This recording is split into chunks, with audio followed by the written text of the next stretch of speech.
হ্যাঁ, সেই দিন সদানন্দ চৌধুরী তার দাদু নরনারায়ণ চৌধুরীর কাছে প্রশ্ন ছুড়ে দিয়েছিল। বলা যেতে পারে প্রশ্নের বাণ ছুড়ে দিয়েছিল। কেন এই অনাচার, কেন এই দুরাচার এক বিধবা মহিলার প্রতি? কিন্তু সেই প্রশ্নের উত্তর দিতে নরনারায়ণ চৌধুরী বাধ্য নয়। আর এমনিতেও সদানন্দ কারোর সঙ্গে চেঁচিয়ে বিশেষ একটা কথা বলতো না। সে বরাবরই চুপচাপ থাকত। সাধারণত কেউ তার মুখই দেখতে পেত না। সে যে কোথায় কখন থাকতো আর কি করত তা কেউ জানতে পারত না। তাই সেই দিন প্রথম তার মুখে প্রশ্নর বাণ শুনে বাড়ির সবাই অবাক হয়ে গিয়েছিল। তা অবাক হবারই কথা। ন্যায্য প্রশ্ন শুনতে কার আর ভালো লাগে? যাই হোক, আমরা শুনছি বিমল মিত্রের লেখা উপন্যাস আসামি হাজির। তাহলে আসুন শুনে নিই আজকের পর্বে কি আছে।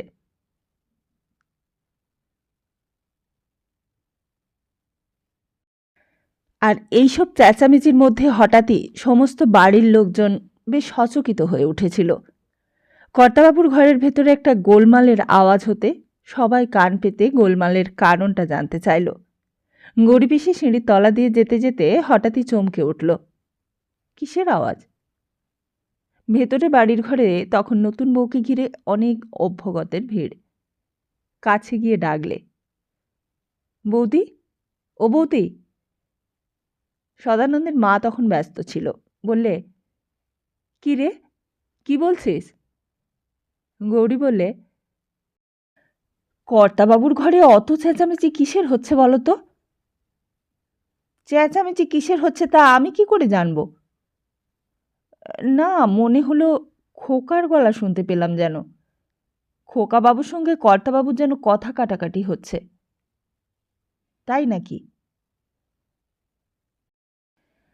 এই 1 ঘন্টা আগে যে নতুন বউকে বিয়ে করে ঘরে নিয়ে এসেছে, সে কি নিয়ে ঠাকুরদাদার সঙ্গে চেঁচামেচি করবে? সাধারণত সদানন্দ তো কারোর সঙ্গে চেঁচিয়েও কথা বলে না। সে তো বরাবরই চুপচাপই থাকে। আর সে যে কখন কোথায় থাকে, কি করে তা কেউই জানতে পারে না। খেতে হয় তাই খায়, আর তারপর তাড়াতাড়ি খেয়ে নিয়ে আবার কোথায় বেরিয়ে যায় তাও কেউ জানতে পারে না। সে কেন গোলমাল করবে বাড়ির ভেতর? কিন্তু তখন ওইসব ভাবনা ভাববার সময় নেই বাড়ির গিন্নির। প্রীতি বাড়ির গিন্নি। এই সমস্ত অন্দরমহলের মানুষগুলোর দায়িত্ব সমস্ত তারই ওপর। কে খেতে পাচ্ছে, কে খেতে পাচ্ছে না, সেটা ভাবাও তারই দায়িত্ব। এতদিন পর তার বাবা এসেছে ভাগলপুর থেকে। তিনি বুড়ো মানুষ। তার একমাত্র নাতির বিয়ে আজ। এই প্রথম, আর এই বোধহয় শেষ। কীর্তিপদবাবু সুলতানপুরে একলাই পড়ে থাকেন। তারও অনেক সম্পত্তি। সেই সম্পত্তি দেখাশোনার কাজেই তার দিন কেটে যায়। অথচ তিনি চলে যাবার পর ওই সমস্ত সম্পত্তি তার মেয়ে জামাই নাতি পাবে। তখন এই নাতিকে যেমন নবাবগঞ্জের সম্পত্তি দেখতে হবে, তেমনি দেখতে হবে সুলতানপুরের সম্পত্তিও। তিনি যা কিছু করেছেন সবই এদের জন্যে, এই মেয়ে জামাই আর নাতির জন্য। তাই নাতির বিয়ের সময় নবাবগঞ্জে না এসে তিনি পারেননি। এসেই মেয়ের সঙ্গে দেখা করেছেন। অনেক দিন পর দেখা। কীর্তিপদবাবু বললেন, কেমন আছিস রে প্রীতি? সব খবর ভালো তো? প্রীতি বাবার পায়ে হাত দিয়ে প্রণাম করে উঠে দাঁড়ালো। বললে, তুমি কত রোগা হয়ে গেছো বাবা। কীর্তিপদবাবু বললেন, রোগা তো হবই, বুড়ো হচ্ছি না। এখন তোদের রেখে যেতে পারলেই তো হয় রে। প্রীতি জিজ্ঞেস করলে, তা তোমার আসতে কোনো কষ্ট হয়নি তো বাবা? কীর্তিপদবাবু বললেন, আমার কষ্টের কথা রাখ। তা কুটুম কেমন হলো তাই আগে বল। মেয়ে দেখতে শুনতে ভালো তো? প্রীতি বললে, শুনেছি তো মেয়ে দেখতে শুনতে খুব ভালো। তা আমি তো টাকা চাইনি, একটা পয়সাও নেওয়া হয়নি। শুধু দেখতে শুনতে সুন্দরী আর স্বভাব চরিত্রটা একটু ভালো হবে এটাই চেয়েছিলুম। এখন কালকে বউ আসবে তখন বুঝবো। তা খোকা কোথায়? তাকে তো দেখছি নে। প্রীতি বললে, তার কথা আর বলো না। কীর্তিপদবাবু জিজ্ঞেস করলেন, কেন রে, তার আবার কি হলো? প্রীতি বললে, তাকে তো আমি চোখেই দেখতে পাই না। কখন সে থাকে, কখন থাকে না, কোথায় যায়, কি করে, কেউই জানতে পারে না। তা কলেজে তো বিয়ে পড়ছিল, পাশ টাশ করেছে? পাশ করলে কি হবে, বুদ্ধি শুদ্ধি ভালো হয়নি। বাড়ির কাজকর্ম এখন থেকে বুঝে নেওয়া উচিত। তা সেদিকেও কোনো মন নেই, আর টাকা পয়সার দিকেও কোনো টান নেই। কীর্তিপদবাবু মেয়ের কথা শুনে নিশ্চিন্ত হলেন। বললেন, ও সব কিছু না, ও নিয়ে তুই ভাবিস নে। ওর মতন বয়সে সবাই ওরকমই থাকে। তারপরে এই এখন বিয়ে হচ্ছে, দেখবি কাঁধে জোয়াল পড়লে সব ঠিক হয়ে যাবে। ছোটবেলায় আমিও ওই তোর খোকার মতনই ছিলুম। এই বলে হাসতে লাগলেন। কিন্তু মেয়ের তখন বাবার সঙ্গে কথা বলবারও সময় ছিল না। ভাঁড়ারের চাবি যার শাড়ির আঁচলে থাকে, তাকে সব দিকে নজর দিয়ে চলতে হয়। যাবার আগে বাবার থাকার ব্যবস্থা করে দিয়ে অন্য কাজে মন দিতে হলো। খোকা যখন বিয়ে করতে গেল, সেদিনও গণ্ডগোলের সৃষ্টি হলো। প্রকাশকে কাছে ডাকলেন কীর্তিপদবাবু। জিজ্ঞেস করলেন, তা গোলমালটা কিসের প্রকাশ? খোকা কোথায় ছিল? তা প্রকাশে তখন অনেক কাজ। কালীগঞ্জ থেকে ভুলিয়ে ভালিয়ে সদানন্দকে বাড়িতে নিয়ে এসেছে কোনো রকমে। তারপর বেলা করে গায়ে হলুদ হয়েছে, যাত্রার জন্য সবাই তৈরি হচ্ছে। সে বললে, ও সেসব আপনাকে পরে সব বলবো পিসেমশাই, সে অনেক কাণ্ড, এখন বলবার সময় নেই। অনেক কাণ্ড মানে? প্রকাশ বললে, সদানন্দ এখন বায়না ধরেছে টাকা দিতে হবে। 10,000 টাকা দিলে তবে সে বিয়ে করতে যাবে। 10,000 টাকা? তা 10,000 টাকা কাকে দেবে? নিজে নেবে? না। তবে কাকে দেবে? ওই কালীগঞ্জের বউকে। কীর্তিপদবাবু কিছুই বুঝতে পারলেন না। কালীগঞ্জের বউ আবার কে? আর খোকার বিয়ের সঙ্গে কালীগঞ্জের বউয়ের কিসের সম্পর্ক? প্রকাশ বললে, ও পরে আপনাকে আমি সব বুঝিয়ে বলবো খন, এখন আমার সময় নেই, অনেক দেরি হয়ে গেছে, আর দেরি হলে ট্রেনটা মিস করব। এই বলে প্রকাশ চলে গেল। তারপর শাঁখের শব্দ শোনা গেল, মেয়েদের উলু দেওয়ার শব্দ শোনা গেল। বর বিয়ে করতে চলে গেল, আর কীর্তিপদবাবু সবই দেখলেন, সবই শুনলেন। তাই এসব ছিল গতকালের ঘটনা। তারপর আজ নতুন বউ এসেছে। এসেই নরনারায়ণ চৌধুরীর ঘরে গিয়ে তাকে প্রণাম করে এসেছে। কীর্তিপদবাবুকেও প্রণাম করেছে। বাড়িতে অনেক লোকজনের ভিড়। বাইরে শামিয়ানা খাটানো হচ্ছে। প্রীতির বিয়ের সময় ভাগলপুরে এমনটা হয়েছিল। এমনি করেই হয়তো এক পুরুষ থেকে আরেক পুরুষ বংশের ধারা গড়িয়ে চলে। হঠাৎই বেয়াই মশাইয়ের ঘর থেকে চেঁচামেচি চিৎকারের শব্দ হতেই তিনি চমকে উঠলেন। বাইরে বেরিয়ে এলেন, কাউকে কোথাও দেখতে পেলেন না। কাকে জিজ্ঞেস করবে বুঝতে পারলেন না। বিকেল গড়িয়ে সন্ধে হচ্ছে। সবাই নতুন বউকে দেখতে ব্যস্ত, কিন্তু তখনও ওপরে চেঁচামেচি চলছে। চৌধুরী মশাই বললেন, আমি কথা দিচ্ছি ফুলশয্যাটা মিটে গেলেই কালীগঞ্জের বউকে টাকাটা দিয়ে দেওয়া হবে। আমি নিজে তোমায় কথা দিচ্ছি খোকা। প্রকাশ মামা বললে, এবার হলো তো? এইবার তাহলে তোর আর কিছু বলবার রইল না, তুই আর গোলমাল করিস নে। নরনারায়ণ চৌধুরী অনেক কথা বলার পর ক্লান্ত হয়ে পড়েছিলেন। বললেন, তোমরা এখন সবাই যাও এখান থেকে, আমার শরীরটা বড্ড খারাপ লাগছে। প্রকাশ মামা সদার দিকে চেয়ে বললে, চল চল চল, এখান থেকে চল, দাদুকে আর বিরক্ত করিস নে। এখন তোর সব বায়না মিটল তো? সদানন্দ বললে, কিন্তু দাদু আগেও তো বলেছিল টাকাটা দেবে, সে কথা কি রেখেছে? এইবার ঠিক দিয়ে দেবে, আর একবার দেখ না, এইবার না দিলে তোর যা ইচ্ছে তাই করিস। সদানন্দের চোখ দিয়ে তখন কান্না বেরিয়ে আসছিল। ঘরের বাইরে যেতে যেতে বলতে লাগলো, জানো প্রকাশ মামা, ওই টাকাটা না দিতে পারলে আমি কালীগঞ্জের বউয়ের কাছে মুখ দেখাতে পারবো না। প্রকাশ মামা বললে, আর তোকেই বা কালীগঞ্জের বউয়ের কাছে মুখ দেখাতে কে বলেছে? আর সেই বুড়িই বা কদিন বাঁচবে? তারও তো আর বেশি দিন সময় নেই। সদানন্দ বললে, কিন্তু আমি নিজেকে কি বলে বোঝাবো মামা? আমার নিজের কাছেও তো আমার একটা দায়িত্ব আছে। তোর নিজের কাছে আবার কিসের দায়িত্ব রে? তুই কি বলছিসটা কি? এখন তুই বিয়ে করলি, এখন যে কদিন বাঁচিস ফুর্তি করে যা। যতদিন তোর কাছে টাকা আছে কেবল পেট ভরে ফুর্তি করে যা। আমার যদি তোর মতন টাকা থাকতো, দেখতিস আমি ফুর্তির ঘোড়দৌড় ছুটিয়ে দিতুম। না প্রকাশ মামা, তুমি জানো না, আমার দাদুর যত টাকা আছে সব পাপের টাকা।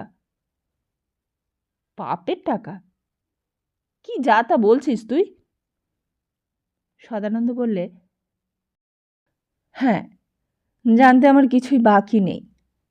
কপিল পায়রা পোড়া গলায় দড়ি দিয়ে যে পাপ করেছে, সেই পাপ দাদুর। কালীগঞ্জের বউ সর্বনাশ করেছে দাদু। মাখন ঘোষ, ফটিক প্রামাণিক, তাদেরও দাদু খুন করেছে। এই পাপের প্রায়শ্চিত্ত না করতে পারলে আমারও সুখ ভোগ করবার কোনো অধিকার নেই। প্রকাশ মামা সিঁড়ি দিয়ে নামতে নামতে বললে, তোর দেখছি লেখাপড়া শিখে মাথাটা একেবারে 12টা বেজে গেছে। আমরা তো তোর জন্য ভেবে ভেবে মরছি রে। কালকে লোকজনকে কেমনভাবে খাতির যত্ন করব, সেই ভাবনায় আমরা সবাই অস্থির হয়ে যাচ্ছি। আর তুই কিনা যত আবোল তাবোল কথা নিয়ে মাথা খারাপ করছিস। সদানন্দ বললে, না, তুমি জানো না প্রকাশ মামা, তোমরা কেউই বুঝতে পারবে না। আমি যা বলছি তা সকলের ভালোর জন্য বলছি। এতে তোমাদের সকলের ভালো হবে। কালীগঞ্জের বউকে টাকাটা না দিলে বরং আমাদের অনেক ক্ষতি হবে। তা কী ক্ষতি হবে শুনি? ক্ষতিটা কিসের হবে? সদানন্দ বললে, টাকাটা না দিলে আমাদের সব কিছু নষ্ট হয়ে যাবে। নষ্ট হয়ে যাবে মানে? আমাদের চৌধুরী বাড়িটা নষ্ট হয়ে যাবে, আমাদের এই নবাবগঞ্জটা নষ্ট হয়ে যাবে, আমাদের এই দেশ, আমাদের এই জাতটা নষ্ট হয়ে যাবে। আমরা সবাই মারা যাব। তুমি, আমি, বাবা, দাদু, মা, কাউকেই তাহলে আর বাঁচাতে পারবো না। প্রকাশ মামা আর থাকতে পারলে না, বললে, এই তুই থাম দেখিনি, যত সব বাজে কথা। সত্যি লেখাপড়া শিখে তোর মাথাটার ব্যায়ামও হয়ে গেছে। আর তাই যদি হতো তাহলে আর এতদিন পৃথিবী টিকে থাকতো না। জমিদারি চালাতে গেলে লাঠিবাজি খুন খারাপি না করলে চলে? চল চল, ওইসব কথা মাথায় ঢোকাস নে। ওইসব যত ভাববি তোর মাথা খারাপ হয়ে যাবে। তার চেয়ে চিরকাল সবাই যেমনটা করে এসেছে তেমনি করে যা, দেখবি তাতে অনেক আরাম। আর একটা জিনিস জেনে রাখিস, ফুর্তির চেয়ে দুনিয়ায় বড় জিনিস আর কিছুই নেই। তখন আর প্রকাশ মামার নিজেরও দাঁড়াবার সময় নেই। সদানন্দ চলে যেতেই চৌধুরী মশাই কাছে এলেন, বললেন, তা কি হলো প্রকাশ? খোকাকে বোঝালে? প্রকাশ বললে, হ্যাঁ। তা কি বললে খোকা? বুঝলো? প্রকাশ মামা বললে, বুঝবে না? আমি সবই বুঝিয়ে বললুম জমিদারি রাখতে গেলে ওরকম লাঠিবাজি, জালজোর চুরি ওসব না করলে জমিদারি থাকে না। আর জমিদারির কথা না হয় ছেড়েই দিলুম। গভর্নমেন্ট চলে, গভর্নমেন্টে লাঠিবাজি করে না? গভর্নমেন্টও তো বন্দুকবাজি করে। কে না করে ওইসব? ক্ষমতা রাখতে গেলে ওসব জালজোর চুরি করতেই হয়। আকবর, বাদশা থেকে ব্রিটিশ গভর্নমেন্ট পর্যন্ত সবাই ওই লাঠিবাজি বন্দুকবাজি করেই এসেছে। তা তোর ঠাকুরদা যা করেছে তোর দাদামশাও তাই করেছে। না করলে এত সম্পত্তি, এত জমিদারির মালিক হওয়া যায়? তা শুনে কি বললে খোকা? প্রকাশ বললে, কি আর বলবে, বলবার আর মুখই রইল না। বোবার মতো চুপ করে আমার কথাগুলো শুধুই শুনল। তারপর? প্রকাশ বললে, তারপর যখন বুঝলো তখন মাথা ঠান্ডা হলো। আসলে জামাইবাবু অত লেখাপড়া শিখেই যত গণ্ডগোল হয়েছে, তার চেয়ে আমরা বেশ আছি। এই আমরা পেট পুড়ে খেলুম আর নাক ডাকিয়ে ঘুমুলুম। আমি দেখেছি মাথায় একটু বিদ্যে ঢুকলেই সব তালগোল পাকিয়ে যায়। এই বলে আর সেইখানে দাঁড়ালো না। সামিয়ানা খাটানো তখনও শেষ হয়নি, আর ওইদিকে পুকুরের ধারে ভিয়েন চড়েছে, সেদিকেও তদারকি করতে হবে। আর একটু চোখের আড়াল হলেই রসগোল্লা পান্তুয়া টপাটপ 2-4টে মুখে পুড়ে দেবে ব্যাটারা। ওদিকে আস্তে আস্তে সন্ধে নেমে আসছিল। অগ্রহায়ণ মাসের বিকেলবেলা ছোট হয়ে আসতে শুরু করেছে। সন্ধে হলেই হ্যাজাকবাতি জ্বলে উঠবে উঠোনে। সমস্ত বাড়ির সামনে ভেতরে আলোয় আলো হয়ে উঠবে। প্রকাশ মামারই যেন যত জ্বালা। বিয়ে করবে সদা আর জ্বলে পুড়ে মরবে প্রকাশ মামা। কেন রে বাপু? আমি কে? আমি হলুম গরিব মানুষ। আমার বিয়ের সময় এই এত জাঁকও হয়নি আর এত জমকও হয়নি। তবু দিদি টাকাটা দিয়েছিল, তা সেই টাকা 2 হাতে খরচ করার মধ্যে যা শোক। পকেটে হাত ঢুকিয়ে দিলেই হলো, করকরে নোট বেরিয়ে আসতো। আর সেই টাকার লোভেই সবাই খাতির করেছে শালাবাবুকে। সবাই শালাবাবু বলতে অজ্ঞান। তা কদিন ধরে সবাই একবার করে এসে প্রণাম করে যাচ্ছে। কাছে এসে পায়ে হাত দিয়ে বলছে, পেন নাম হই শালাবাবু। হঠাৎই প্রকাশ মামা সদরের দিকে চেয়ে চমকে উঠল। কে? একটা পালকি এসে ঢুকলো সদরের বাড়িতে। পালকির চেহারা দেখেই প্রকাশ মামার চক্ষু চড়াক গাছ। কালীগঞ্জের বউ এলো নাকি? আর কথাবার্তা নেই। প্রকাশ আর সেখানে দাঁড়ালো না, সোজা ভেতর বাড়িতে গিয়ে ঢুকলো। গিয়ে ডাকলে, দিনু, এই দিনু, দিনু কোথায়? কাজের বাড়ি। তা সবাই নাকে দড়ি দিয়ে খাটছে। অনেক ডাকাডাকির পর দিনু হাতের কাজ ফেলে এলো। প্রকাশ মামা বললে, দিনু, শিগগির কর্তাবাবুকে খবর দিয়ে এসো, কালীগঞ্জের বউ এসেছে। কালীগঞ্জের বউ? নামটা শুনে দিনুরও যেন কেমন ভালো লাগলো না। আবার এসেছে মাগি? যাও যাও, খবরটা দিয়ে এসো শিগগির। তাড়াতাড়ি বিদায় করে দেওয়াটাই ভালো। দিনু গিয়ে ওপরে খবরটা দিতেই কর্তাবাবু উঠে বসলেন। বললেন, কে? কে এসেছে বললি? যেন বিশ্বাসই করতে ইচ্ছে হলো না দিনুর কথাটা। দিনু আবার বললে, কালীগঞ্জের বউ। নামটা শুনেই নরনারায়ণ চৌধুরীর মুখ দিয়ে কিছুক্ষণ কোনো কথা বেরোলো না। তিনি স্তম্ভিত হয়ে গেলেন।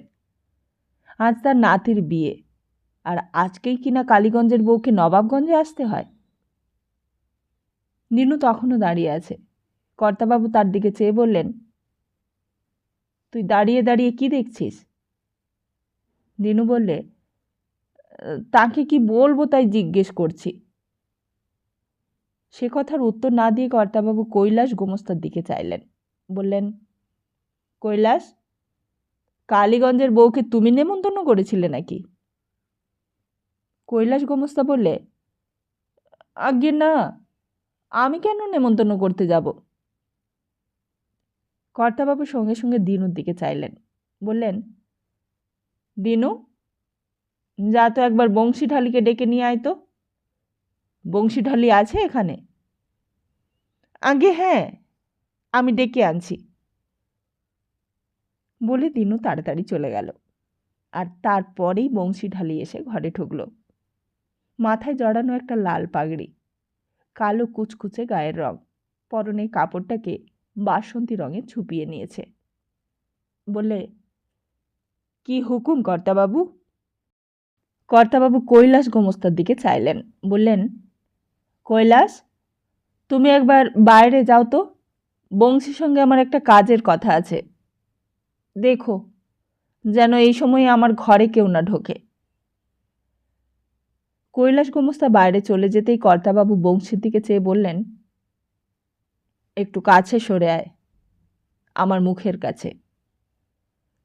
বংশী কর্তাবাবুর মুখের কাছে মুখ নিয়ে গেল। একটা কাজ করতে পারবি বংশী? মোটা বকশিস পাবি। কালীগঞ্জের বউ এসেছে, দেখেছিস তো? তাকে সরাতে হবে। পারবি? হবে তোর দ্বারা? পারবো হুজুর, কিন্তু দেখিস খুব সাবধান, কেউ যেন জানতেও না পারে। পারবি তো? বংশীঢালিকে এই প্রশ্ন জিজ্ঞেস করাটা অবান্তর, তবুও ঘটনার গুরুত্বটা বোঝানোর জন্যই বোধহয় এই প্রশ্ন বারবার করলেন কর্তাবাবু। তা বংশীঢালি শুধু কর্তাবাবুরই নয়, এককালে কালীগঞ্জে জমিদারেরও লোক ছিল। কর্তাবাবু যখন এইখানে এই নবাবগঞ্জে আসেন তখন বংশীঢালিও তার সঙ্গে এসেছিল। এটাই তার পেশা, এটাই তার নেশা। তাই এই ধরনের কোনো কাজে না বলার অভ্যেস তার নেই, বরং কাজটা না পেলেই যেন সে বেশি অখুশি হয়। তখন তার শরীর ভালো থাকে না, হজম হয় না, ঘুম হয় না, গা কেমন ম্যাজ ম্যাজ করে। এইবার এতদিন পর কর্তাবাবুর মুখে কাজের কথা শুনে বংশী বেশ সতেজ হয়ে উঠল। বললে, বলুন কর্তাবাবু, কি কাজ? নিজে জান দিয়ে আপনার কাজ করে দেব। কর্তাবাবু বললেন, তা খুব সাবধানে করতে হবে কিন্তু, কেউ যেন জানতেও না পারে। কথাটা শুনে বংশীর যেন অপমান বোধ হলো। বললে, আগে কি কখনো অসাবধান হয়েছি যে আপনি ওই কথাগুলো বলছেন? কর্তাবাবু নিজেকে শুধরে নিলেন। সত্যি তো, বংশীঢালিকে যদি তিনি অবিশ্বাস করেন তাহলে তো তার নিজেকেই অবিশ্বাস করতে হয়। তাই বললেন, ওরে তা বলছি নে, বলছি আবার একটা ঝামেলা হয়েছে, সেই ঝামেলাটা তোকেই কাটাতে হবে। তা বলুন না কাকে খতম করতে হবে? কর্তাবাবু বললেন, এই এক্ষুনি খবর পেলাম কালীগঞ্জের বউ নাকি এসেছে। তা আমি এক্ষুনি যাচ্ছি, এক্ষুনি খতম করে দিচ্ছি। কি করে খতম করবি? সবাই যে জানতে পারবে, আর যে কুটুমবাড়ির লোকজন এসেছে সবাই। বংশীঢালির মুখটা একটা পৈশাচিক আনন্দে উজ্জ্বল হয়ে উঠল। মাথায় লাল কাপড়ে বাঁধা পাগড়িটা খুলে আরেকবার জম্পেশ করে বেঁধে নিলে, তারপর এক লাফে ঘরের বাইরে চলে গেল। আসলে এই নবাবগঞ্জের ইতিহাসে এ এক মর্মান্তিক কাহিনী। জমিদারি তখন উঠে গেছে ইন্ডিয়া থেকে। সেই 1958 সালের আইনে জমিদারি রাখা এখন বেআইনি হয়ে গেছে, কিন্তু নবাবগঞ্জ থেকে বুঝি তা তখনও নিঃশেষ হয়নি। নিঃশেষ হয়নি সেই জমিদারির দাপট। জমি আর তখন জমিদারের নয়, সরকারের। সরকারের বিনা অনুমতিতে বেশি জমি রাখাটা নিষিদ্ধ। কিন্তু আইন যেমন আছে, আইনের ফাঁকও তেমনি আছে। আর সেই আইনের ফাঁক দিয়ে কোনো জমিদারের কোনো জমি হাতছাড়া হয়নি। যা হয়েছিল তা শুধু জমির মালিকের নাম বদলিয়েছে। আগে যেখানে ছিল নরনারায়ণ চৌধুরীর নাম, সেইখানে বসেছে কুলবিগ্রহের নাম। বাড়িতে কুলবিগ্রহও আবার একটা নয়, 100টা। 100টা কুলবিগ্রহের নাম বসেছে মালিকানার খাতায়। সব কুলবিগ্রহের প্রত্যেকের ভাগে পড়েছে 75 বিঘে জমি। অর্থাৎ জমির মালিক সেই মালিকই আছে, শুধু দাগ হলে কাটা হয় বেনামে। কুলবিগ্রহরা পাথরের ঠাকুর। ঠাকুরের না আছে পেট আর না আছে খিদে, এমনকি খাবার হজম করবার ক্ষমতাও কোনো ঠাকুরেরই নেই। কিন্তু বেনাম ধারা যারা, তাদের মোটা মোটা পেট আছে, বাঘের মতো খিদেও আছে, আর আছে হজম করবার অমানসিক ক্ষমতা। একদিন নরনারায়ণ চৌধুরী 3 পুরুষ আগে যখন এখানে সম্পত্তির পত্তন করেন তখন কল্পনাও করেননি যে একদিন আবার এই সম্পত্তি বিলোপ আইন হবে। কিন্তু আইনটা যখন হলো তখন প্রথমে একটু ভয় পেয়ে গিয়েছিলেন তিনি। তবে কি গভর্নমেন্ট সব জমি গ্রাস করে নেবে নাকি? কিন্তু অভয় দিলেন উকিলবাবু। উকিলবাবু হাসলেন। গভর্নমেন্ট আইন করলেই বা কি, আমরা আছি কি করতে কর্তাবাবু? আইন তৈরি করা যেমন গভর্নমেন্টের কাজ, আমাদের কাজ তেমন আইন ভাঙার রাস্তা বাদলে দেওয়া। কর্তাবাবু বললেন, তাহলে আইনটা বাদলে দিন। উকিলবাবু হাসতে হাসতে বললেন, তা আমাকে কত দেবেন তাই বলুন, আমার পাওনাটা? কর্তাবাবু বললেন, যা চাইবেন তাই দিতে হবে। ও শতকরা 5 টাকা খরচ না হয় আপনাকে দেব। তা সেই ব্যবস্থাই হলো। উকিলবাবুই বুদ্ধি দিলেন, তাড়াতাড়ি কিছু মন্দির আর ঠাকুর তৈরি করে ফেলুন কর্তাবাবু। মাটির ঠাকুর করলে তেমন কিছু একটা খরচ হবে না। রোজ বাড়িতে ঠাকুর সেবা আরম্ভ করে দিন। পুরুত রাখুন আলাদা আলাদা, আর তারপর সেই সব ঠাকুরের নামে 75 বিঘে করে জমি জমার দলিল করে ফেলুন। দেখি গভর্নমেন্ট কি করে, আর তারপর তো আমি আছি। তা চৌধুরী বাড়িতে আগের থেকেই কুলবিগ্রহ ছিল। পরে তাদের সংখ্যা বেড়ে 100 হলো। শেষ পর্যন্ত আইন যখন চালু হলো, দেখা গেল মাত্র 75 বিঘে জমি জমার মালিক হলেন নরনারায়ণ চৌধুরী। আর বাকি ছেলে, পুত্রবধূ আর ঠাকুরদের নামে এমনভাবে জমি জমা ভাগ হলো যে 1 তিল জমি সরকারের ভাগে পড়লই না। সুতরাং কাগজে কলমে জমিদারি প্রথা বিলোপ হয়ে গেল বটে, কিন্তু জমিদার যেমন ছিল তেমনিই রয়ে গেল। রয়ে গেল আগেকার সেই আয় আদায়, আর তার সঙ্গে রয়ে গেল তাদের দাপটও, আর তার সঙ্গে রয়ে গেল বংশীঢালিরাও। বংশীঢালিদের কাজ কিছু থাকুক আর না থাকুক, তাদের খাওয়া পড়ার ব্যবস্থা করতে হয়, মাসোহারা দিয়ে যেতে হয়। কাজ দিলাম তো ভালো কথা, আর যখন কাজ দিলাম না তখন বসে থাকো। এমনি করে অনেকবার অনেক কাজের ভারী পড়েছে বংশীঢালির ওপর। বড় বিশ্বাসী কর্মচারী বংশীঢালিরা। সুখ শান্তির দিনে তারা খেতে পাচ্ছে কি না তা দেখবার দায় নেই কর্তাবাবুদের, কিন্তু বিপদের দিনে তারাই ভরসা, তারাই বুক দিয়ে বাঁচায় কর্তাবাবুদের।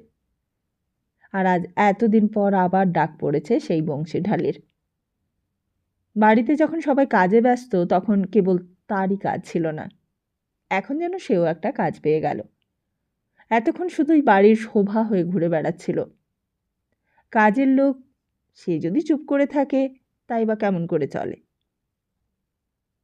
তাই কর্তাবাবুর ঘর থেকে বেরিয়ে সে নিচে এলো। চারিদিকে হইচই, লোকজনের আনাগোনায় সমস্ত বাড়িটা তখন গম গম করছে। কিন্তু তাতে তার কিচ্ছু আসে যায় না। তার কাজ সকলের চোখের আড়ালে।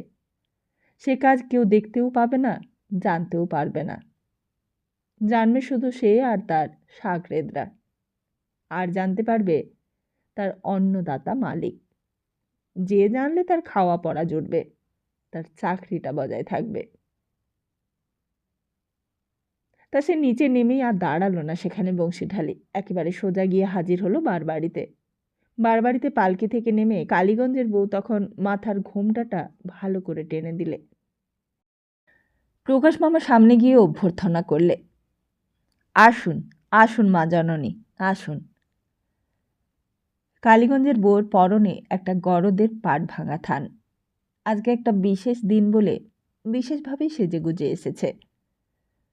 আসবার তার তেমন একটা ইচ্ছে ছিল না, কিন্তু আবার না এসেও তিনি থাকতে পারেননি।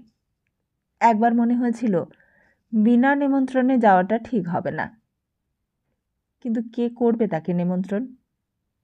নারায়ণ তার নাতির বিয়েতে তাকে নিমন্ত্রণ করবে, এটা আশা করাটা অন্যায়। কালীগঞ্জের বাজার থেকে একটা শাড়ি কিনে নিয়ে এসেছিল নতুন বউকে দেবার জন্য। 15 টাকা দাম নিয়েছে শাড়িটার। কালীগঞ্জের বউর তেমন একটা পছন্দ হয়নি শাড়িটা। বলেছিল, তা হ্যাঁ রে দুলাল, এর থেকে আর ভালো শাড়ি একটা পেলি নে? দুলাল বললে, এর চেয়ে আর ভালো শাড়ি দিতে হবে না মা, কেউ তো আপনাকে এই বিয়েতে নেমন্তন্নও করেনি। কালীগঞ্জের বউ বলেছিল, তা নেমন্তন্ন নাই বা করলে, নায়েব মশাই না হয় আমাকে নেমন্তন্ন করেনি, কিন্তু তার নাত বউ কী দোষ করলো বল? সে তো এর মধ্যে নেই, তাকে কেন খারাপ শাড়ি দিতে যাব? তা তখন আর সেই শাড়ি বদলাবার সময়ও ছিল না। তাড়াতাড়ি সেই শাড়িখানায় একটা কাগজে মুড়ে নিয়ে চলে এসেছিল। পালকির ভেতরে আস্তে আস্তে কালীগঞ্জের বউর কেবল মনে পড়েছিল খোকার সেই কথাগুলো। তোমার টাকা আমি ফেরত দেবই কালীগঞ্জের বউ, তোমার টাকা না দিলে আমি বিয়েই করতে যাব না। আহা, ঠাকুরদা যাই হোক, তার নাতিটা তো কোনো দোষ করেনি। পালকির ভেতরে বসে কালীগঞ্জের বউ বলেছিল, তোরা একটু পা চালিয়ে চল দুলাল, নতুন বউ বিকেলবেলা নবাবগঞ্জে আসবে, তাকে শাড়িটা দিয়ে সন্ধ্যের আগেই আমি ফিরে আসতে চাই। সত্যিই সন্ধ্যের আগে ফিরে আসতে চেয়েছিল কালীগঞ্জের বউ। হয়তো মন বলেছিল, সন্ধ্যের আগে ফিরে না এলেই বুঝি কোনো একটা বিপদ ঘটবে। কিন্তু কে জানতো সেই বিপদ এমন ভয়াবহ বিপদ হয়ে উঠবে? কে জানতো সেই বিপদ এমনই বিপদ হবে যে এ জন্মের মতো তা কাটিয়ে তার কালীগঞ্জে ফিরে আসা হবে না। আর কেই বা জানতো কালীগঞ্জের সেই বিপদই নবাবগঞ্জের চৌধুরী বংশের বিপদ হয়ে এমন করে সমস্ত কিছু ধ্বংস করে দেবে। সত্যি এমনি করেই হয়তো ইতিহাস তার আপন গতিপথ পরিবর্তন করে। নইলে একদিন যেই সূর্য কালীগঞ্জের আকাশে উদয় হয়ে কালীগঞ্জেই অস্ত গিয়েছিল, তা যে আবার একদিন নবাবগঞ্জের আকাশকেও অন্ধকার করে দেবে, তাই বা কে ভাবতে পেরেছিল? নইলে হর্ষনাথ চক্রবর্তী হয়তো যাবার আগে তার স্ত্রীকে সাবধান করে দিয়ে যেতে পারতেন। যাবার সময় হয়তো সহধর্মিণীকে বলে যেতে পারতেন, ওগো, ওই আমার নায়েবকে তুমি আর বিশ্বাস করো না। নায়েব নরনারায়ণ চৌধুরীকে বিশ্বাস করলে একদিন তুমি সর্বহারা হবে, সব নিঃশেষ হয়ে যাবে। বলে যেতেন, সম্পত্তি রক্ষা করতে গেলে কাউকেই বিশ্বাস করতে নেই। বলে যেতেন, আত্মবিশ্বাসের চেয়ে বড় বিশ্বাস আর কিছুই নেই। আরও বলে যেতেন, সম্পত্তি এমনই জিনিস যা শুধু নায়েব কেন, নিজের ছেলেকেও বিশ্বাসহন্তা করে তোলে। কিন্তু সেই দিন হর্ষনাথ চক্রবর্তীর গৃহিণী বড় সহজ সরল মানুষ ছিল। সংসারে যে তাকে একদিন এমন করে একলা হয়ে যেতে হবে, তা কখনোই কল্পনা করতে পারেনি। কর্তা ছিলেন মহাপ্রাণ মানুষ, গৃহিণীও তাই। নদীতে যখন স্নান করতে যেতেন, সঙ্গে লোক যেত মাথায় ছাতি ধরে, যেন রোদ না লাগে কর্তার শরীরে।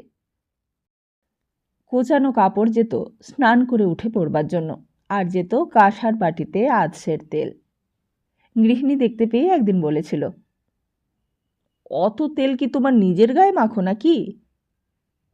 কর্তা শুনে হাসতেন, বলতেন, না গো, ঘাটে যারা আসে তারা বড় গরিব মানুষ, তাদের তেল কিনবারও পয়সা নেই। আমি তেল মাখি আর তারাও মাখে। শুধু তেলই নয়, একবার গৃহিণীর ব্রত উদ্যাপন উপলক্ষে গ্রামের সব লোককে খেতে নেমন্তন্ন করা হয়েছিল। খেতে যাবার আগে হঠাৎই কর্তার নজরে পড়ল গামলা ভর্তি রসগোল্লা ভাসছে। বললেন, কই দেখি দেখি দেখি একটা খেয়ে, কেমন পাক হয়েছে।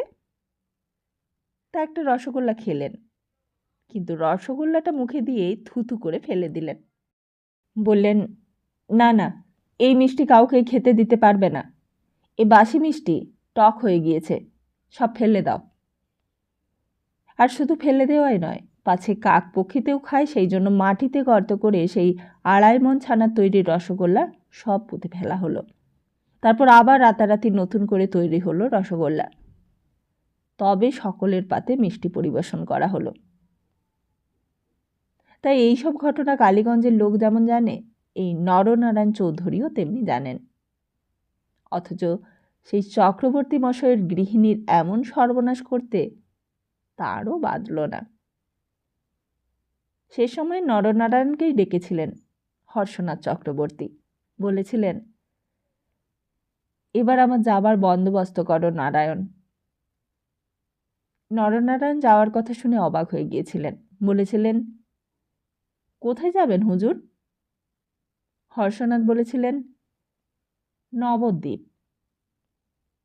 নবদ্বীপের কথা শুনে নরনারায়ণ সেদিন একটু অবাক হয়ে গিয়েছিলেন। বলেছিলেন, নবদ্বীপে যাবেন কেন হুজুর?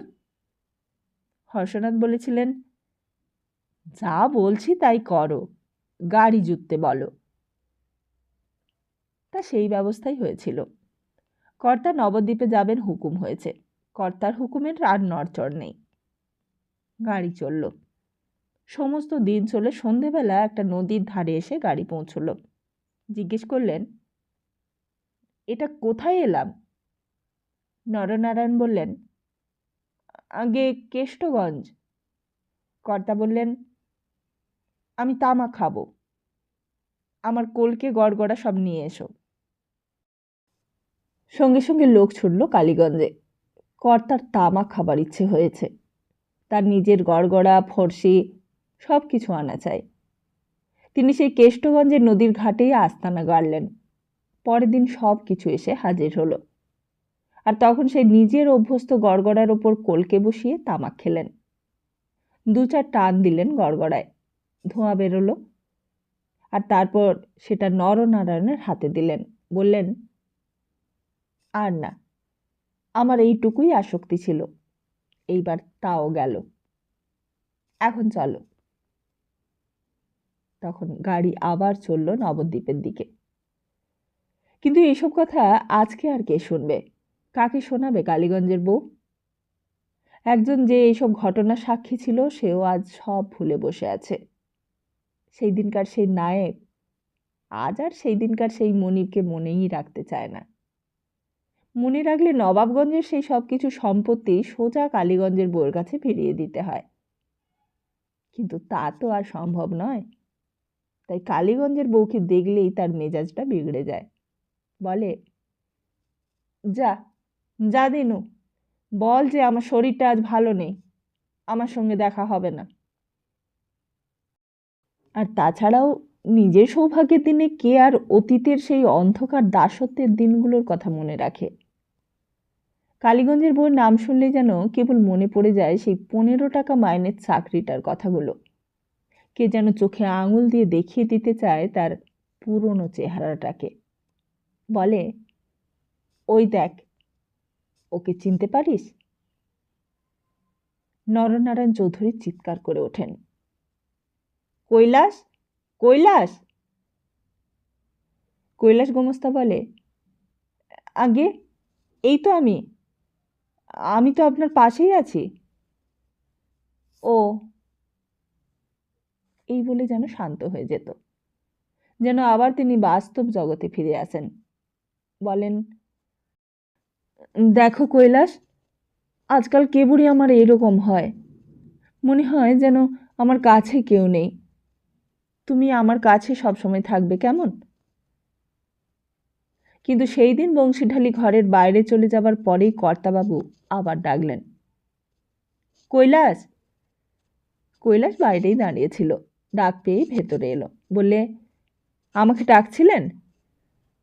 হ্যাঁ, তুমি কোথায় যাও? তোমাকে বলেছি না সবসময় তুমি আমার কাছে কাছে থাকবে? কৈলাস বললে, আগে আপনি যে এক্ষুনি আমাকে বাইরে যেতে বললেন। কর্তাবাবু বললেন, দেখো কৈলাস, তর্ক করো না, তোমার ওই একটা বড় দোষ, তুমি বড় মুখে মুখে তর্ক করো। তোমাকে আমি বারবার বলেছি আমার কাছাকাছি থাকবে। দেখেছো আমার সিন্দুকটা পাশেই রয়েছে, এত টাকা কড়ি রয়েছে, কখন কে আসে তার কোনো ঠিক নেই, আর তুমি। তারপর হঠাৎ থেমে গিয়ে কি যেন কান পেতে শুনতে লাগলেন। বললেন, একটা কিসের যেন শব্দ হলো না কৈলাস? কৈলাস গোমস্তা শব্দটা শুনতে চেষ্টা করলে। বললে, হ্যাঁ, ও তো মেয়েরা শাঁখ বাজাচ্ছে নিচে। কর্তাবাবু ধমকে উঠলেন, মেয়েরা শাঁখ বাজাচ্ছে সে তো আমিও শুনতে পাচ্ছি, সেই শব্দ নয়, আর একটা শব্দ শুনতে পেলে না? কৈলাস গোমস্তা বললে, আজ্ঞে না। কর্তাবাবু বললেন, তুমি দেখছি দিন দিন কানে কালা হয়ে যাচ্ছ, যাও শুনে এসো কিসের শব্দ হলো। কৈলাস গোমস্তা তাড়াতাড়ি উঠে নিচে চলে যাচ্ছিল, কিন্তু কর্তাবাবু আবার ধমক দিলেন। বললেন, তুমি আবার কোথায় যাচ্ছ? আগে নিচে। আগে নিচে? তোমাকে বলেছি না তুমি আমার সঙ্গে সবসময় কাছে কাছে থাকবে? আমার কাছে সিন্ধুকে টাকা রয়েছে, বলেছি না তোমাকে? কৈলাস গোমস্তা কথা শুনে আবার তার নিজের জায়গায় এসে বসল। কিন্তু ওদিকে হর্ষনাথ চক্রবর্তী মশাই তখন নবদ্বীপে চলেছেন। তার জীবনের কাজ শেষ হয়ে গিয়েছে, তার আর কোনো আসক্তি নেই তখন। নাবালক ছেলে দুজন রইল, গৃহিণীও রইল, আর রইল নায়েব নরনারায়ণ। জমি জমাও অনেক রইল, অনেক কিছুই তিনি রেখে গেলেন, কিন্তু যাবার সময় কিছুই সঙ্গে নিলেন না। যাবার সময় কারোর সঙ্গে কিছু থাকেও না, একলাই এসেছিলেন সংসারে, সেই সংসার ফেলে একলাই আবার চলে যাচ্ছেন। আসক্তি নেই, কামনা নেই, আকাঙ্ক্ষাও আর নেই। একমাত্র আসক্তি ছিল তার ওই তামাকটার ওপর, তা সেটাও এবার গেল, আর সেটা তিনি ত্যাগ করলেন। এইবার তিনি মুক্ত। এইবার আর কোনো কিছুই তাকে আকর্ষণ করতে পারবে না। নায়েব নরনারায়ণ সঙ্গে চলেছেন। চলতে চলতে একদিন নবদ্বীপ শহরে এসে পৌঁছল। কর্তা বললেন, চলো, আমাকে রাধা মাধবের আশ্রমে নিয়ে চলো। আর তাঁর কথা মতো সেই রাধা মাধবের আশ্রমেই তাকে তোলা হলো। কিন্তু সেখানেও বেশি দিন তাকে থাকতে হলো না। 2 দিন পরেই কর্তা বললেন, এবার আমার সময় হয়ে এসেছে নরনারায়ণ, আমাকে গঙ্গায় নিয়ে চলো। নায়েব নরনারায়ণ তাকে গঙ্গার ধারে নিয়ে গেলেন। কর্তা সিঁড়ি দিয়ে গঙ্গার জলে নামলেন। প্রথমে হাঁটু জল, তারপর কোমর, তারপর বুক, আর সেই বুক জলেই দাঁড়ালেন কর্তা। সত্যি, এসব কথা আজ এই বিয়েবাড়ির উৎসবের মধ্যে ভাবাটা অন্যায়। ওই ওপরের দোতলায় যে পঙ্গু মানুষটি লোহার সিন্দুক আঁকড়ে ধরে জীবন কাটাচ্ছেন, তারও এইসব কথা ভাবতে নেই। ভাবলে আজ এই তার নাতির বিয়ে পণ্ড হয়ে যাবে। এই অতিথি অভ্যাগতের ভরা জমজমার ঐশ্বর্যের ওপর কালো ছায়া পড়বে। জীবনের সার সত্য মোক্ষ নয়, শান্তি নয়, ত্যাগও নয়। আসল সত্য হল ঐশ্বর্য, এই জাঁকজমক আর এই সিন্দুক। কালীগঞ্জের হর্ষনাথ চক্রবর্তী নির্বোধ ছিলেন, তাই তিনি আসক্তি ত্যাগ করেছিলেন। নবদ্বীপের গঙ্গার ঘাটে গিয়ে নিজের মুক্তি চেয়েছিলেন। কিন্তু আমি ত্যাগে বিশ্বাস করি না, মুক্তিতে বিশ্বাস করি না, অনাসক্তিতেও বিশ্বাস করি না। আমি বাঁচতে চাই। এই জমি জমা, জাঁকজমক, ঐশ্বর্য, বিলাস সব কিছুর মধ্যে জড়িয়ে থেকে আমি বাঁচতে চাই। আমি বাঁচতে চাই আমার আমিরের মধ্যে দিয়ে, আমি বাঁচতে চাই আমার সন্তানের মধ্যে দিয়ে, আমি বাঁচতে চাই আমার বংশ পরম্পরায় উত্তরাধিকারীদের মধ্যে দিয়ে। যে সেই বাঁচার পথে অন্তরায় হবে, তাকে আমি নিপাত করব, নিঃশেষ করব। আমার বংশীঢালি সেই নিঃশেষ করার পথে আমাকে সাহায্য করবে। সেই জন্যই তাকে আমি মাসোহারা দিয়ে রেখেছি। সেদিন বংশীঢালি যখন বারবাড়ির উঠোনে গিয়ে দাঁড়ালো, তখন কালীগঞ্জের বউ সেখানে নেই। এমনকি তার সেই পালকিটারও কোনো চিহ্ন নেই সেখানে। প্রকাশ মামা মা জননীকে নিয়ে তখন একেবারে ভেতর বাড়ি পৌঁছে দিয়েছে। কালীগঞ্জের বউ সম্বন্ধে চৌধুরী বাড়িতে যত অশ্রদ্ধাই থাক না কেন, তার সঙ্গে চৌধুরী বংশের ঐশ্বর্যের ক্ষীণ সূত্রটার কথা জানতে কারোরই বাকি ছিল না। অন্তত আর কেউ না জানুক, চৌধুরী বাড়ির গিন্নি সে কথা জানতেন। কোথায় গো, বৌমা কোথায়? কালীগঞ্জের বউ এতবার এই বাড়িতে এসেছে টাকার তাগাদ করতে, কিন্তু এমনি করে কখনো অন্দরমহলের চৌহদ্দির মধ্যে আসেননি। বৌমা ব্যস্ততার মধ্যেও চিনতে পেরেছে, বললে, আসুন আসুন মা। কালীগঞ্জের বউ বললে, আমাকে তুমি চিনতে পারবে না বৌমা, আমার নাত বউ এসেছে বাড়িতে, তাই আশীর্বাদ করতে এলুম। তা তুমি আমাকে তাড়িয়ে দেবে না তো বৌমা? হুমা, তাড়িয়ে দেব কেন আপনাকে? কালীগঞ্জের বউ বললে, না না, আমাকে তো কেউ আসতে নেমন্তন্ন করেনি বৌমা, আমি এমনিই এসেছি, আমাকে তুমি এত খাতির করো না। আমি শুধু নাত বউকে আশীর্বাদ করেই চলে যাব। তা কই, নাত বউ কোথায়? নয়নতারা তখন একটা ঘরের মধ্যে ঘোমটা দিয়ে চুপ করে বসেছিল। আশেপাশে আরও কয়জন পাড়ার বৌঝি বসে আছে। গৌরী পিসি সঙ্গে করে নিয়ে গেল, বললে, বৌমা, এনাকে প্রণাম করো, ইনি হচ্ছেন কালীগঞ্জের জমিদারের বউ, তোমার গুরুজন।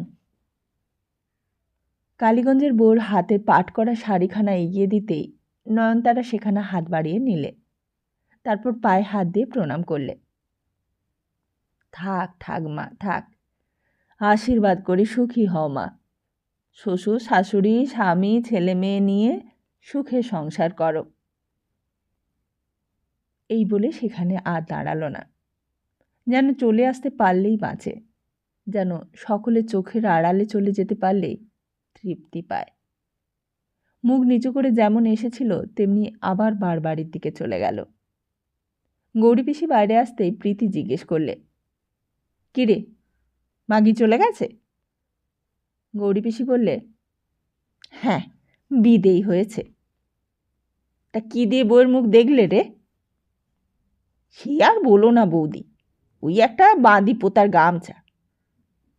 সে কি রে, গামছা? গামছা দিয়ে আমার ছেলের বউয়ের মুখ দেখলে? গৌরী বললে, তা সে গামছাই একরকম বলতে পারো। ওই আমাদের বিবিগঞ্জের হাটে জোলোদের হাতে বোনা যেমন শাড়ি পাওয়া যায় তেমনি। তা কত দাম হবে? তা 3 টাকাও হতে পারে, আবার 5 টাকাও হতে পারে। প্রীতি বললে, ঢং ঢং ঢং দেখে আর বাঁচিনি। তবু যদি নেমন্তন্ন করে ডেকে আনা হতো তো তাও বুঝতুম। গৌরী বললে, অথচ মাগি দেমাগ দেখো না, কর্তাবাবুকে সেইবার কত গালাগালি দিয়ে গেল, এখন আবার এসেছে ভাব ভালোবাসা দেখাতে। লজ্জাও করে না মা, ছি। তা প্রীতি সেসব মনে ছিল না, বললে, গালাগালি দিয়েছিল? কর্তাবাবুকে? তা কি গালাগালি দিয়েছিল রে? ও মা, তোমার মনে নেই? ওইবার বাড়ির উঠোনে দাঁড়িয়ে গলা ফাটিয়ে চিৎকার করে সেইবার বলেনি যে তুমি নিবংশ হবে নারায়ণ, আমি বামুনের মেয়ে হয়ে তোমাকে সাম্মানি করে দিয়ে গেলুম, তোমার বংশ থাকবে না বলে? সেসব কত কি কথা বলে গেল। প্রীতি বললে, ও মা, তা তুই আমাকে আগে মনে করিয়ে দিলি নে কেন? আমি তাহলে আর ঝাঁটা ঘষে দিতুম না মাগির মুখে? তা বটে। গৌরীও সে কথাই বললে, কালীগঞ্জের বউয়ের মুখে খ্যাংরা ঝাঁটা ঘষে দিলেই বুঝি ভালো হতো। এই সদানন্দের বিয়ের ব্যাপারেই কি আর কম বাগড়া দিয়েছে কালীগঞ্জের বউ? যাতে বিয়েটা ভেঙে যায় সেই জন্য খোকাকে পর্যন্ত নিজের বাড়িতে সমস্ত রাত আটকে রেখে দিয়েছিল। এখন লজ্জা নেই তাই আবার ঢং করে একটা 3 টাকা দামের গামছা দিয়ে বউয়ের মুখ দেখতে এসেছে। কিন্তু ভেতর বাড়িতে যখন এইসব মন্তব্য চলছে, কালীগঞ্জের বউ তখন সোজা বাড়ির উঠোনে গিয়ে দুলালকে খুঁজছে। কোথায়? দুলালেরা কোথায় গেল? তাদের পালকি? আর পালকিটাই বা কোথায় গেল? প্রকাশ মামা বাইরে শামিয়ানা খাটানো নিয়েই ব্যস্ত ছিল। হঠাৎ পালকিটাকে দেখতে পেয়ে বললে, তোমরা এখানে কেন হে? এইখানে পালকি রেখে আমার জায়গাটা আটকে রেখেছ কেন? যাও যাও যাও, বাইরে যাও। দুলালরা পালকি সরিয়ে নিয়ে একেবারে রাস্তার ওপারে দাঁড়িয়ে অপেক্ষা করছিল, আর ভেতরের দিকে চেয়ে দেখছিল মা জননী এখনও কেন আসছে না। কালীগঞ্জে ফিরে যেতে রাত পুইয়ে যাবে। সদানন্দ সামনে দিয়ে যেতে গিয়েই পালকিটা তার নজরে পড়ল। এটা তো চেনা পালকি। বললে, হ্যাঁ গো, এই পালকিটা কার? কালীগঞ্জের বউ এসেছে নাকি? দুলাল বললে, আগে হ্যাঁ, মা জননী এসেছে। তা কোথায় তিনি? ভেতরে গেছেন। সদানন্দ আর দাঁড়ালো না, এক দৌড়ে ওপরে দাদুর ঘরে চলে গেল। কালীগঞ্জের বউ এখানে এসেছে নাকি কৈলাস কাকা? কৈলাস গোমস্তা কি বলবে তা ভেবে পেলে না। তারপর বললে, আমি তো ঠিক জানি নে খোকাবাবু। তা কর্তাবাবুর কানেও কথাটা গিয়েছিল। বললেন, কে কে কথা বললে কৈলাস? খোকা না? কিন্তু সদানন্দ সেখানে আর দাঁড়ালো না। তাহলে নিশ্চয়ই ভেতর বাড়িতেই গেছে। মা, কি রে খোকা? মা, কালীগঞ্জের বউ এসেছিল বুঝি? সে কোথায়? এই তো এক্ষুনি বউর মুখ দেখে চলে গেল। সদানন্দ বললে, কিন্তু এখানেই কোথাও আছে, পালকিটা যে বাইরেই দেখেছিলুম। এই বলেই তাড়াতাড়ি বাইরে বেরিয়ে গেল। কীর্তিপদবাবু তার ঘরের মধ্যে বসে তামাক খাচ্ছিলেন। নাতিকে দেখে বললেন, এই যে খোকা, কোথায় গিয়েছিলে? কিন্তু ওইসব বাজে কথা বলবার তখন সময় ছিল না সদানন্দর। সেখান থেকে সোজা বাড়িতে গিয়ে একেবারে প্রকাশ মামার সঙ্গে মুখোমুখি দাঁড়ালো। মামা, কালীগঞ্জের বউ এসেছে বুঝি? হ্যাঁ, দেখলাম তো তাই। কিন্তু গেল কোথায়? কোথাও তো দেখতে পাচ্ছি না। বাবার কাছে চণ্ডীমণ্ডপে আছে নাকি? সেইখান থেকে চণ্ডীমণ্ডপে। সদানন্দের মনে হলো এক মুহূর্ত দেরি হলে যেন আর কালীগঞ্জের বউকে সে দেখতে পাবে না। কিন্তু বিয়ে বাড়িতে তো আসবার কথা ছিল না কালীগঞ্জের বউয়ের। তবে কি দাদুর কাছে টাকা চাইতে এসেছে? দাদু কি তাহলে টাকাটা দিয়েছে? দাদু কি তাহলে কথা রেখেছে? সেই 10,000 টাকা? ভাবতে ভাবতে সমস্ত বাড়িটা চষে ফেলতে লাগলো সদানন্দ। এত ভিড় চারিদিকে, সমস্ত লোকের মুখের দিকে চেয়ে চেয়ে খুঁজতে লাগলো তার সেই আসল লক্ষ্যবস্তুটা। কই, কোথায় গেল কালীগঞ্জের বউ? পালকি থাকতে তো হেঁটে ফিরে যাবার কথা নয়। শেষকালে সে আবার ফিরে এলো সদরে। তখনও দুলালরা বাড়ির দিকে হাঁ করে চেয়ে আছে। কি গো, তোমাদের মা জননী এসেছে? আগে হ্যাঁ, আমরা তো মা জননীর জন্যই হাপিত্তিস করে তখন থেকে দাঁড়িয়ে আছি। সন্ধ্যের আগেই রওনা দেবার কথা আমাদের। তাহলে দেখি কোথায় গেল। এই বলে সদানন্দ আবার ভেতরের দিকে ঢুকল। হ্যাজাক বাতি লাগানো হচ্ছে গেটের ওপর। প্রকাশ মামা কোমরের তোয়ালে বেঁধে সেই তদারক করতে ব্যস্ত আছে। বাজে কাজে সময় নষ্ট করবার অবসর নেই তার। চারিদিকে তার তীক্ষ্ণ নজর। সদানন্দকে দেখেও যেন দেখলে না প্রকাশ মামা। কিন্তু বংশীঢালি তার কাজে কখনো ঢিলে দেয়নি জীবনে। সে যে কখন নিঃশব্দে সকলে চোখের আড়ালে তার ডিউটি শেষ করে বসে আছে তা কেউই জানতে পারেনি। কিন্তু এটাও যে খুব সোজা কাজ তা নয়। কালীগঞ্জে যখন চক্রবর্তী মশাইয়ের কাছে সে এই কাজ করত তখন সে এই কালীগঞ্জের বউকেই একদিন মা জননী বলে ডেকেছিল। একদিন এরই নিমক খেয়েছিল। কিন্তু বংশীঢালিরা টাকার জন্য সব করতে পারে। টাকার বদলে তাদের নিমক হারামি করতেও বাধে না। কে কে ওখানে? বংশীঢালিরা তখন নিঃশব্দে তাদের কাজ সমাধা করে ফেলেছে। কে কে ওখানে? সদানন্দের মনে হলো চণ্ডীমণ্ডপের পেছনে আতা গাছের ঝোপের তলার অন্ধকারে যেন ফিসফিস করে কারা কথা বলছে। সদানন্দ কাছে যেতেই বংশীঢালি অন্ধকার থেকে বেরিয়ে এলো। সদানন্দ জিজ্ঞেস করলে, বংশী, এখানে অন্ধকারে কিসের একটা আওয়াজ হলো না? যেন মেয়ে মানুষের গলার মতো আওয়াজ পেলাম। বংশী অবাক হয়ে গেল। মেয়ে মানুষের গলার আওয়াজ? এখানে মেয়ে মানুষের গলার আওয়াজ কোত্থেকে আসবে খোকা বাবু? তা তুমি এখানে কি করছিলে? সবাই কাজ করছে আর তুমি এই অন্ধকারে কেন দাঁড়িয়ে আছো? বংশী বললে, না, এই আমার ঘরে ঢুকেছিলাম, এই এক্ষুনি বেরোচ্ছি। বলি কথাটা এড়াবার জন্য তাড়াতাড়ি বাড়ির লোকজনের ভিড়ের দিকে চলে গেল। সদানন্দের কেমন যেন সন্দেহ হলো। এই জায়গাটা একেবারে নিচ্ছিদ্র অন্ধকার ঘুরঘুরটি। বংশী চলে যাবার পর সদানন্দ চলে আসছিল, কিন্তু আবার সেই অন্ধকারের দিকেই ফিরে গেল সে। বংশীকে দেখলেই কেমন যেন ভয় করত সদানন্দর। ও এমন সময় এখানে একলা থাকবার তো লোক নয়, আর এদিক থেকেই তো আওয়াজটা এসেছিল, মেয়ে মানুষের গলার আওয়াজের মতো। বংশীর ঘরে দরজাটা ঠেলে খুলতে গেল সে, কিন্তু মনে হলো যেন তালা ঝুলছে। অন্ধকারের মধ্যে তালাটার হাত দিলে সে, হাত দিয়ে নাড়লে, আর বোধহয় তাড়াতাড়িতে ভালো করে তালাটায় চাবি লাগানো হয়নি। সঙ্গে সঙ্গেই সেটা খুলে গেল। সদানন্দ ঘরের ভেতরে চেয়ে দেখবার চেষ্টা করলে।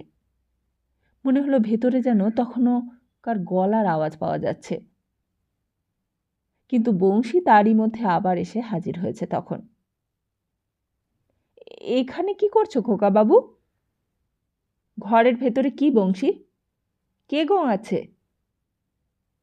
বংশীঠালি সেই কথার উত্তর না দিয়ে বললে, কর্তাবাবু তোমাকে ডাকছে খোকা বাবু, অনেক লোক এসেছে, তাড়াতাড়ি ডেকেছে।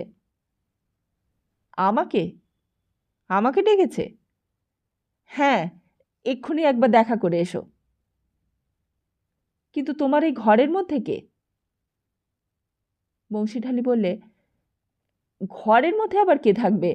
আমি তো তালা চাবি দিয়ে রেখেছিলাম, তা খুললে কে? এই বলে ট্যাকের ঘুনসি থেকে একটা চাবি বার করে বোধহয় তালাটা আবার বন্ধ করবার চেষ্টা করতে লাগলো। কিন্তু ঘরের মধ্যে যে কার গলার আওয়াজ শুনলুম, কে আছে ওখানে বলো তো? বলো, কি হয়েছে ওখানে? কে আছে ওখানে? কিন্তু বংশীঢালি অত সহজে ভাঙবার পাত্র নয়। বললে, ও তুমি ভূত দেখেছো খোকা বাবু, ভূতের ভয় লেগেছে তোমার নিশ্চয়ই। সদানন্দ বললে, বাজে কথা রাখো, বলো ভেতরে কি হয়েছে? বলো, কে আছে ভেতরে? তুমি নিশ্চয় কালীগঞ্জের বউকে ভেতরে আটকে রেখেছ। এখন বলো, কে আছে ওখানে? বংশী ততক্ষণে দরজায় বেশ করে তালা চাবি বন্ধ করে আবার চলে যাচ্ছিল। সদানন্দও ছাড়লে না। বললে, বলো আগে, কে আছে ওখানে? কাকে তালা চাবি বন্ধ করে রেখেছ? বলতে বলতে বংশীর পেছন পেছন একেবারে সদরের পার বাড়ির কাছে এসে পড়েছিল। প্রকাশ মামা দেখতে পেয়েছে। বললে, এ কি রে, তোর গেঞ্জিতে এত রক্ত কেন?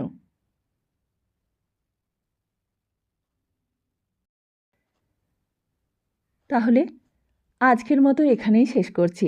ফিরছি খুব তাড়াতাড়ি আগামী পর্ব নিয়ে।